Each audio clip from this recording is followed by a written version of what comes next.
Hello students, classroom solution में एक बार फिर से आपका स्वागत है। आज हम लोग कक्षा 10 के दर्पण के द्वारा जो परावर्तन होता है उसमें हम दर्पण के माध्यम से प्रतिबिंबों को किस प्रकार खींचते हैं ये सीखेंगे। तो आज हम लोग अपने वीडियो के चौथे भाग में हैं। बारी बारी से मैं एक एक पार्ट करके आपको वीडियो को इस तरीके से बता रहा हूँ ताकि आपको पूरा जो कॉन्सेप्ट है वो अच्छी तरीके से समझ में आ जाए। तो आज हम लोग दर्पण द्वारा प्रतिबिंब खींचने के नियमों को पढ़ेंगे, क्योंकि अब हम लोग नियम को इस तरीके से पढ़ेंगे। हम दर्पण के प्रत्येक बिंदु को अच्छी तरीके से अब जान चुके हैं और हमको अब बिंदुओं के द्वारा प्रतिबिंब खींचने का नियम आसानी से समझ में भी आएगा। तो चलिए बिना देरी किए अब स्टार्ट करते हैं अपने इस वीडियो के इस भाग में दर्पण द्वारा प्रतिबिंब खींचने के नियम। तो छात्रों, जैसा कि आप लोग जानते हैं कि दर्पण का द्वारक, दर्पण का मुख्य फोकस, दर्पण का ध्रुव और दर्पण का वक्रता केंद्र, दर्पण की मुख्य अक्ष की रेखा, इन सारे तथ्यों से आप लोग वाकिफ हो चुके हैं। और अब हम लोग इन बिंदुओं के द्वारा रेखाओं के माध्यम से किसी वस्तु के बनने वाले प्रतिबिंब को हम खींचेंगे। वो प्रतिबिंब हमारी वास्तविक भी हो सकती है और वो प्रतिबिंब हम लोग का आभासी भी हो सकता है। ठीक है, जैसा कि हमने आप लोग को बताया था कि जो आपका अवतल दर्पण होता है उसमें अधिकतर केस में दर्पण से जो प्रतिबिंब बनता है वो हमारा वास्तविक होता है और उल्टा बनता है। लेकिन जब हम उत्तल दर्पण की बात करते हैं तो उसमें प्रतिबिंब हमारा आभासी बनता है और सीधा बनता है। चलिए इसको अब हम लोग चित्र के माध्यम से देख लेते हैं। सर्वप्रथम हम लोग सीखेंगे बारी बारी से इन दर्पणों के द्वारा बनने वाले प्रतिबिंब के एक एक नियम को, ताकि आपको पूरी तरीके से कॉन्सेप्ट समझ में आ जाए। तो हम ये पहली बात तो आपको ये क्लियर करना चाहते हैं कि किसी भी दर्पण में प्रतिबिंब खींचने के कुल 3 नियम होते हैं। तीनों नियमों को हम बारी बारी से देखेंगे, लेकिन यहाँ पर आपको ध्यान देने की ज़रूरत है कि इन 3 नियमों में से हम किसी भी 2 नियम का प्रयोग करेंगे जिसके द्वारा हम प्रतिबिंब आसानी से बना सकते हैं। तो जब भी अगर आपके परीक्षा में ऐसे प्रश्न पूछे जाते हैं तो तीनों नियमों के माध्यम से आप किन्हीं 2 नियमों का प्रयोग करिए और उन 2 नियमों के द्वारा आप किसी भी दर्पण के द्वारा बनने वाले प्रतिबिंब का आरेख खींच सकते हैं। चलिए स्टार्ट करते हैं। सबसे पहले हम प्रथम नियम की तरफ से जाएंगे।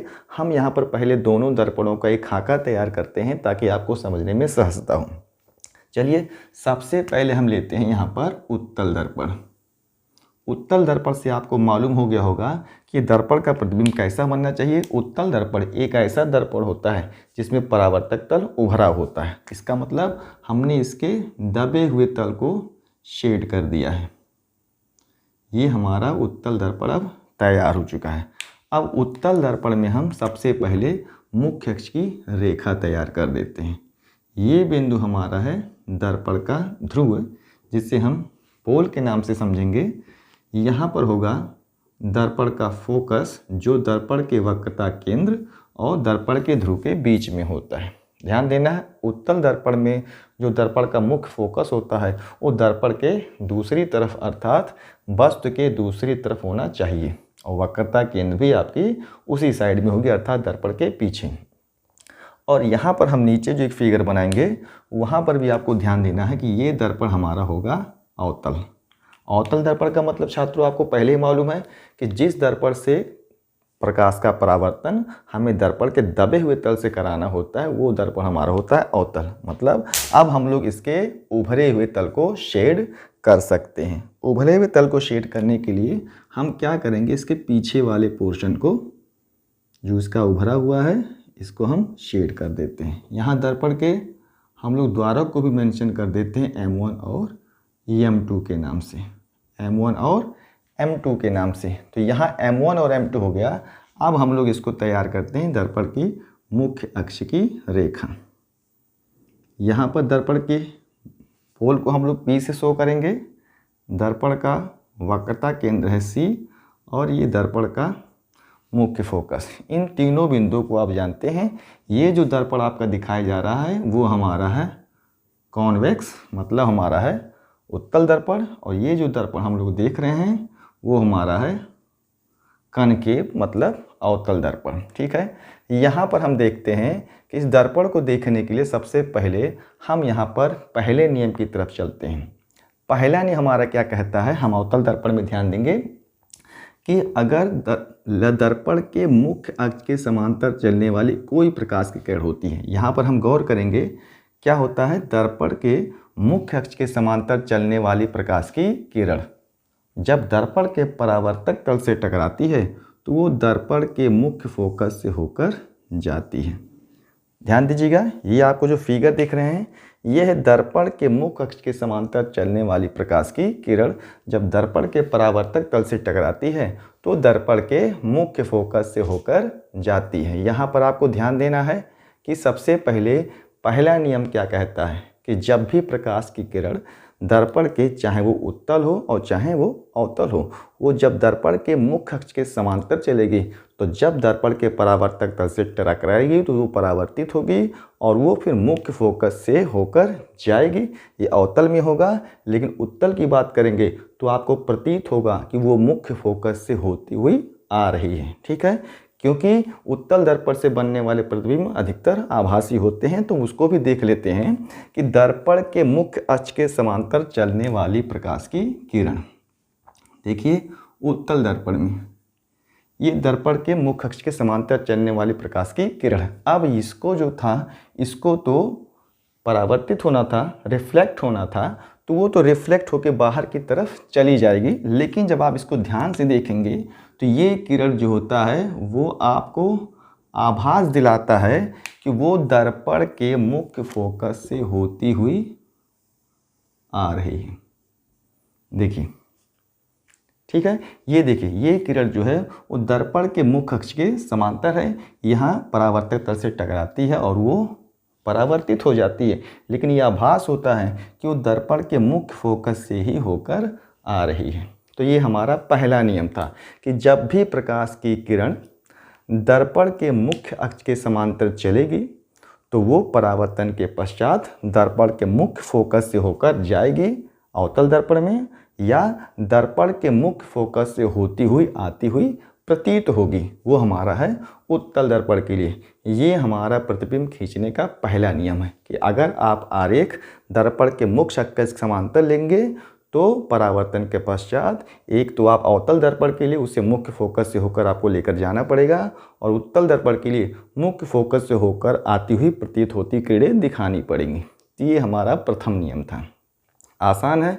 अब चूंकि ये नियम जब हम लोग को याद हो गया है तो इसी नियम को याद करने के साथ इसी का एक जस्ट अपोजिट है और थोड़ा सा हेर फेर उसमें है, उसी को आप ध्यान कर लीजिए। बस आपका दर्पण के प्रतिबिंब खींचने का दूसरा नियम भी आसानी से याद हो जाएगा। चलिए अब हम लोग बढ़ते हैं दर्पण के प्रतिबिंब खींचने के दूसरे नियम की तरफ। ठीक है, अब हम क्या करते हैं, यहाँ पर आपको ध्यान देना, इस किरण को हमने मिटा दिया क्योंकि भाई हम लोग को दूसरा नियम भी जानना है। तो हम थोड़ा सा उस फिगर को अब एक तरीके से फिर से बनाएंगे और फिर आप लोग को बताया जाएगा कि आखिर दर्पण द्वारा जो प्रतिबिंब खींचा जाएगा उसके दूसरे नियम में और पहले नियम में क्या समानताएं हैं। ठीक है, अभी आप कुछ देर बाद खुद ही बता सकते हैं कि दोनों समानताएं जो हैं किस प्रकार से हैं। यहाँ पर दर्पण का प्रिंसिपल फोकस ये है। ठीक है, अब जो दूसरा नियम कहता है उसमें हम पहले अवतल दर्पण की बात कर लें कि अगर प्रकाश की किरण आपकी बार मुख्य अक्ष के समांतर नहीं होंगी, वो इस बार दर्पण के मुख्य फोकस से होकर जाएंगी। ठीक है, अब ध्यान से देखिएगा, ये प्रकाश की किरण अवतल दर्पण के किस बिंदु से होकर जा रही है, दर्पण के मुख्य फोकस से। ठीक है, अब हम उत्तल दर्पण की बात करते हैं कि वो उत्तल दर्पण में क्या होता है कि मुख्य दर्पण के मुख्य फोकस की तरफ जाती हुई प्रतीत होने वाली किरणें। देखिए ये किरण दर्पण के मुख्य फोकस की तरफ ही जाती हुई प्रतीत हो रही है, तो चूंकि वो आपका उत्तल है इसलिए वो प्रतीत हो रहा है, और ये दर्पण जो आपका ये हमारा अवतल है ये एग्जैक्टली उस बिंदु से ही होकर जा रहा है। ठीक है, तो नियम कहता है कि जब कोई भी प्रकाश की किरण दर्पण के मुख्य फोकस से होकर जाए अवतल दर्पण में, या दर्पण के मुख्य फोकस की तरफ होती हुई जाती हुई दिखाई दे, प्रतीत हो, तो नियम कहता है कि वो परावर्तन के पश्चात मुख्य अक्ष के समांतर हो जाती है। ठीक है, तो यहाँ देखेंगे ये किरण जैसे ही मुख्य फोकस से होकर जाएगी परावर्तक तल से टकराएगी, तुरंत ही ये किरण मुख्य अक्ष के क्या हो जाएगी, समांतर हो जाएगी। ये आपका अवतल दर्पण के लिए है। और यहाँ पर है कि जब वो मुख्य फोकस की तरफ जाती हुई प्रतीत होती है तो तुरंत ही परावर्तन के पश्चात मुख्य अक्ष के समांतर हो जाती है। ये आपका दर्पण द्वारा प्रतिबिंब खींचने का दूसरा नियम है। ठीक, तो आप ज़रा थोड़ा सा पीछे जाइए और सोचिए इन दोनों में और पहले नियम में क्या समानताएं थी। पहले नियम में हमने क्या था कि अगर वो मुख्य अक्ष के समांतर होगा तो फिर वो मुख्य फोकस से या तो होकर जाएगा या तो मुख्य फोकस से बाहर होता हुआ प्रतीत होगा। अब ठीक उसी का अपोजिट है कि अगर वो मुख्य फोकस से होकर जाए या मुख्य फोकस की तरफ जाता हुआ प्रतीत हो तो परावर्तन के पश्चात वो मुख्य अक्ष के क्या हो जाता है, समांतर।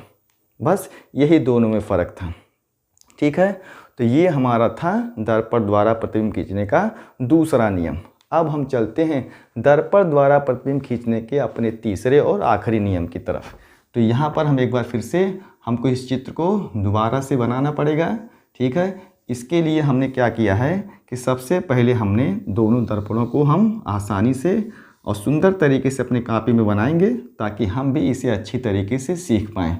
तो अब आपसे कहा गया है कि अगर दो दर्पण हमारे पास हैं, कॉनकेव और कॉन्वेक्स, तो तीसरा नियम क्या कहता है, तीसरे बिंदु की तरफ ध्यान देंगे आप कि अगर प्रकाश की किरण दर्पण के वक्रता केंद्र से होकर जाएगी, ध्यान दीजिएगा, प्रकाश की किरण जो है वो दर्पण के वक्रता केंद्र से होकर जाए, ये अवतल दर्पण के लिए है, या वक्रता केंद्र की तरफ जाती हुई प्रतीत हो।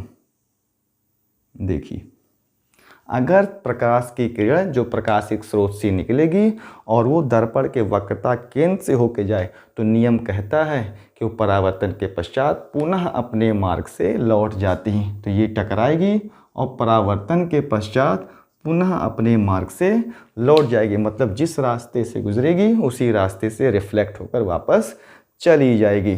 तो ये हमारा तीसरा और आखिरी नियम था। ठीक है, इस प्रकार हम लोगों ने तीनों नियमों को जान लिया कि दर्पण से किसी प्रतिबिंब का परावर्तन किस प्रकार करते हैं और परावर्तन के द्वारा हम किस प्रकार प्रतिबिंब खींचने का नियम सीखते हैं। तो पहला नियम एक बार क्या है, हम एक बार रिपीट करते हैं। पहला नियम करता है कि अगर हम दर्पण के मुख्य फोकस से होकर किरणें गुजारते हैं तो परावर्तन के पश्चात मुख्य अक्ष के समांतर हो जाएंगी। यदि प्रकाश की किरणें पहले से मुख्य अक्ष के समांतर हैं तो परावर्तन के पश्चात वो मुख्य फोकस से होकर जाएंगी, और अगर प्रकाश की किरणें वक्रता केंद्र की तरफ जाती हुई प्रतीत हों या वक्रता केंद्र से ही होकर जाती हैं तो परावर्तन के पश्चात अपने ही मार्ग से वापस लौट जाती हैं। ठीक है, अब ये चीज़ तो हो गया नियम, लेकिन हमने आपको पहले बताया कि इसमें से किसी ही दो नियम का प्रयोग करके आप प्रतिबिंब का आरेख खींचना है। ठीक है, तो हम एक उदाहरण के द्वारा आपको प्रतिबिंब खींचकर भी दिखाते हैं कि कैसे आप परीक्षा में अगर आरेख का वर्णन करने के लिए कहे तो आप बड़े ही आसानी से चित्र बना सकते हैं। चलिए, हम सबसे पहले आपको अवतल दर्पण में प्रतिबिंब खींचने का नियम द्वारा ये खींच के दिखाते हैं कि प्रतिबिंब कैसे खींचा जाता है। ठीक, तो हम सबसे पहले क्या करेंगे कि हम एक अवतल दर्पण का निर्माण कर देंगे। अब यहाँ पर आप ध्यान देंगे कि अवतल दर्पण में हमने इस तरीके का दर्पण ले लिया। ये हमारी हो गई मुख्य अक्ष की रेखा, ये हमारा बिंदु है P, C और ये हो गया हमारा F। ठीक है, मैं आपको पहले ही एक बात बता देना चाहता हूँ कि जब आप अपने कॉपी में इस फिगर को खींचिएगा तो आप P से F की जितनी दूरी लीजिएगा F से C की भी उतनी ही दूरी आप लीजिएगा, ताकि जब आप प्रतिबिंब को स्केल और पेंसिल की सहायता से बनाएंगे तो चित्र एकदम आपका स्पष्ट बनेगा और अच्छी तरीके से आपको समझ में आएगा कि वस्तु या तो अनंत पे रखी हो तब वो इसका इमेज जो होगा कहाँ पर बनेगा, अगर वक्रता केंद्र पर रखी हो तो फिर उसका इमेज कहाँ बनेगा, अगर इन दोनों के बीच में रखा हो तो फिर उसका इमेज कहाँ बनेगा। ठीक है, इसके लिए आपको क्या करना है कि जब आप मुख्य अक्ष की रेखा खींचेंगे तो F और C बिंदुओं को P से बराबर दूरी पर ही आप लीजिएगा। ध्यान दीजिएगा, आप लोग को वक्रता त्रिज्या और फोकस दूरी में संबंध भी होता है। वक्रता त्रिज्या और फोकस दूरी का संबंध ये आपको बाद में बताया जाएगा आने वाले वीडियो में, और एक एक चित्र को आपको भी बताया जाएगा कि इनकी स्थिति किस प्रकार होगी और उनका इमेज कहाँ बनेगा। फिलहाल हम लोग नॉर्मल तरीके से यहाँ सीखते हैं कि प्रतिबिंब हमको खींचना कैसे है। सपोज दैट ये हमारा जो दर्पण है वो अवतल है, दर्पण का द्वारक M1 और M2 है, इसका ध्रुव है P और मुख्य फोकस F, वक्रता केंद्र आपका है C। अब हम क्या कहते हैं कि वस्तु AB वो यहाँ पर अनंत से और वक्रता केंद्र के बीच में स्थित है। अनंत दूरी बहुत ज़्यादा दूरी होती है और वक्रता केंद्र के बीच में हमने एक वस्तु रख दिया है। जो लाल कलर की रेखा आपको दिखाई दे रही है, इस वस्तु को हम नाम दे देते हैं A और B। ठीक है, अब इस वस्तु का प्रतिबिंब अवतल दर्पण में कहाँ बनेगा, कैसा बनेगा, ये आपको देखना है। तो हम सबसे पहला नियम यहाँ पर लगाते हैं कि वस्तु जो होता है वो प्रकाशिक स्रोत का ही कार्य करेगा, उससे ही किरणें निकलेंगी और किरणें उसी से निकल कर दर्पण से टकराएंगी, परावर्तित होंगी, तब वो हमारी आंखों तक पहुंचती हैं। तो सबसे पहले हम क्या करते हैं कि दर्पण के मुख्य अक्ष के समांतर चलने वाली किरण का नियम लगाते हैं। देखिए, ये प्रकाश की किरण गई और दर्पण के प्रकाश के परावर्तित तल से टकराई। तो आप नियम क्या करेंगे कि जब प्रकाश की किरण मुख्य अक्ष के समांतर होता है तो परावर्तन के पश्चात वो मुख्य फोकस से होकर जाता है। तो हम क्या करेंगे, तुरंत ही एक किरण जो होगा वो हम दर्पण के फोकस से होकर ले जाएंगे। आप स्केल से बनाएंगे तो फिगर आपका बहुत ही ज़्यादा स्पष्ट और अच्छी तरीके से बनेगा। ये हमारी पहली किरण देखिए, ठीक है। देखिए, परावर्तन के पश्चात वो मुख्य फोकस से होकर निकल गई। अब हमको क्या करना है, ये ध्यान में रखे रहिएगा कि अब आपको एक ऐसी रेखा बाकी शेष दोनों नियमों में से खींचना है जो इस परावर्तित किरण, मतलब जो पहली रेखा आपने खींची है और उसके परावर्तित किरण को ये कहीं ना कहीं प्रतिच्छेद कर दे, मतलब काट दे। ठीक, तो आप या तो आपके पास दो नियम है, आप कोई दो नियम लगाइए, लेकिन ध्यान रहे कि वो रेखाएं एक दूसरे को प्रतिच्छेद करनी चाहिए। तो सबसे सरल नियम यही होगा कि आप दूसरे नियम में तीसरे नियम को लगाएंगे कि आप उस किरण को वक्रता केंद्र से होकर लेके जाएं। देखिए, ये लाल रंग की किरण जो है वो जा रही है वक्रता केंद्र से। अब आपको नियम मालूम है कि जब प्रकाश की किरण वक्रता केंद्र से होकर जाती है तो परावर्तन के पश्चात अपने ही मार्ग से वापस लौट जाती है। इसका मतलब ये किरण जो वक्रता केंद्र से होकर जा रही है ये अपने ही मार्ग से वापस लौट जाएगी। ये हो गया दोनों किरणों का प्रतिच्छेदन। अब ये प्रतिच्छेद कहाँ पर हो रहा है, जिस बिंदु पर ये दोनों किरणें परावर्तित किरणें प्रतिच्छेद करेंगी वहीं उस वस्तु का बनेगा प्रतिबिंब। तो हम देख रहे हैं कि प्रतिबिंब का स्थान यहाँ पर है और वो मुख्य अक्ष के नीचे बना हुआ है। ठीक है, अब आप यहाँ पर गौर करेंगे कि ये प्रतिबिंब जो है यहाँ पर हम प्रतिबिंब को दिखा रहे हैं A' और B' से। तो जैसा कि हमने आपको इसके पहले वाले वीडियो में बताया था कि वास्तविक प्रतिबिंब बनता है अवतल दर्पण के द्वारा सदैव मुख्य अक्ष के नीचे बनता है और उल्टा बनता है। ठीक है, यहाँ पर आप देखेंगे ये जो इसकी प्रकृति है आपको परीक्षा में पूछा जाता है। जो इस इमेज की प्रकृति है अर्थात वस्तु के प्रतिबिंब की जो प्रकृति है वो हमारा है वास्तविक। पहला आंसर, उसकी प्रकृति जो होगी वो क्या होगी, वास्तविक। हमने कैसे पता पाया, क्योंकि वो दर्पण के सामने अर्थात वस्तु की तरफ बना हुआ है इसलिए वो वास्तविक है। अवतल दर्पण का प्रतिबिंब सदैव वास्तविक बनता है। दूसरा चीज़ जो है, उस दर्पण का एक और प्रकृति है कि वो दर्पण में जो प्रतिबिंब बन रहा है वस्तु का वो क्या आपका है, उल्टा है। दूसरा पॉइंट हमको मालूम हो गया कि वास्तविक प्रतिबिंब उल्टे होते हैं अर्थात वो मुख्य अक्ष के नीचे बनते हैं और आपको यहाँ दिखाई दे रहा साइज में कि वो वस्तु से छोटे बनते हैं। ठीक है, तो ये हो गया प्रकृति। और इसकी स्थिति जो आप दिखाएंगे कि वो जो इसकी स्थिति है, ये अगला पॉइंट जो है, तो स्थिति होगी आपकी दर्पण के सामने। इसकी स्थिति जो होगी वो दर्पण के सामने और दूसरे शब्दों में हम कह सकते हैं वस्तु की तरफ। ठीक है, तो हमको ये चीज़ मिल गया कि वो प्रतिबिंब जो होगा उसकी प्रकृति कैसी होगी, प्रतिबिंब उसका वास्तविक होगा और उल्टा होगा। दर्पण के सामने बनने की वजह से आपको फिगर में दिखाई भी दे रहा है। और उसकी स्थिति कहाँ पर स्थित होगा, वो दर्पण के सामने स्थित होगा। और दूसरे शब्दों में हम कह सकते हैं कि जिधर वस्तु होगा वो वस्तु की तरफ हमारा प्रतिबिंब बनेगा। ठीक है, तो ये चीज़ें हमको मालूम हो गई। अब जरा हम u और v की बात कर लें। u p से लेकर b तक की जो दूरी है, p और b, दर्पण से वस्तु के बीच की दूरी वो u होती है, वो तो बाईं तरफ होने की वजह से नेगेटिव ही रखेंगे। और देखिए v का मान, दर्पण में v प्रतिबिंब किधर बना हुआ, आपका बाईं तरफ बना हुआ है। तो इसका मतलब जब आप प्रश्न को हल करेंगे आंकिक में, तो v अर्थात प्रतिबिंब की दूरी का वैल्यू आपका नेगेटिव आएगा। ठीक है, अब निगेटिव आने की वजह से वो प्रतिबिंब क्या होगा, वास्तविक होगा। प्रतिबिंब कैसा होगा, उल्टा होगा। प्रतिबिंब कहाँ बनेगा, दर्पण के सामने या वस्तु की ओर बनेगा। तो ये देखिए कितनी आसानी से हम लोगों ने इसको प्रतिबिंब को खींच भी लिया, उसकी स्थिति और उसकी प्रकृति भी हमने बता दी। लेकिन हम एक बार इसको उत्तल दर्पण से समझ लेते हैं। उत्तल दर्पण में भी सेम इसी तरीके का हम फिगर बनाएंगे ताकि आप लोगों को कोई भी दिक्कत ना हो उसकी स्थिति प्रकृति जानने में। चलिए अब हम सबसे पहले बना लेते हैं एक बार उत्तल दर्पण में। ये हमारा उत्तल दर्पण का है। परावर्तन हमको इसके उभरे तल से कराना है, इसलिए इसके दबे हुए तल को हम लोग कलई और लाल ऑक्साइड के पेन से अपारदर्शी करेंगे। ये दर्पण का द्वारक है, M1 और M2 है। अब हम दर्पण के मुख्य अक्ष की रेखा तैयार करते हैं। ये दर्पण का प्रिंसिपल फोकस, दर्पण का वक्रता केंद्र और उनके बीच में मुख्य फोकस।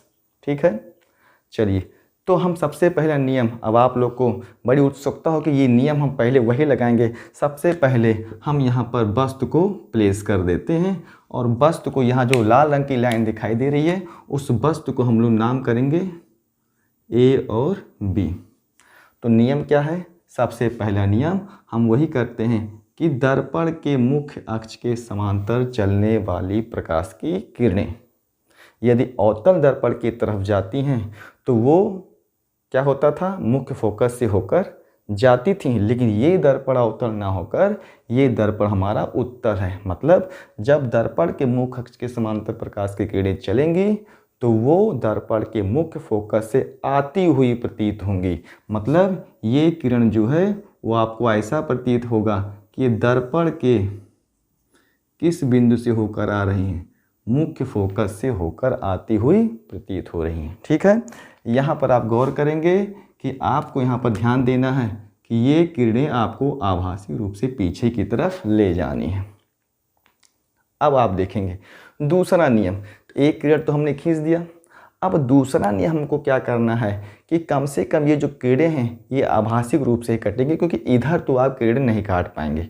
ठीक है, इसके लिए हमको एक रेखा ऐसी करनी है कि वो जो किरण आभासी वाली है, ये दूसरी लाइन जो आप देख रहे हैं जो F से होकर बाहर की तरफ निकल रही है, ये किरण कहीं ना कहीं प्रतिच्छेद हो जाए। तो हमको दूर से ही दिखाई दे रहा है कि अगर हम प्रकाश की किरणों को वक्रता केंद्र की तरफ लेकर चलें, ये प्रकाश की किरण देखिए, अब चूंकि ये तो जाएगा नहीं, ये यहीं से रिफ्लेक्ट होगा, लेकिन इस किरणों को जब हम आभासी रूप से बढ़ाएंगे तो ऐसा लगेगा कि वक्रता केंद्र की तरफ होकर जा रही है और आप नियम जानते हैं कि तुरंत अपने मार्ग से वापस लौट जाएंगे।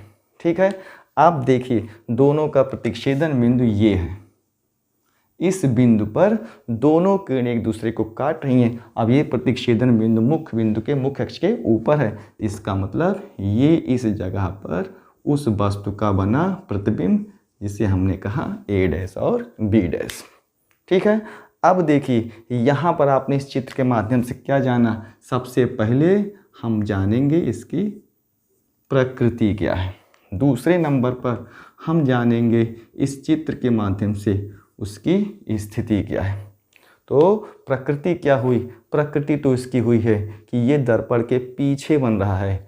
ये जो किरणें हैं वो आभासी हैं, आभासी किरणों के कटान बिंदु से बना हुआ है। इसका मतलब जो इस चित्र की, इस इमेज की प्रकृति होगी वो होगी आभासी।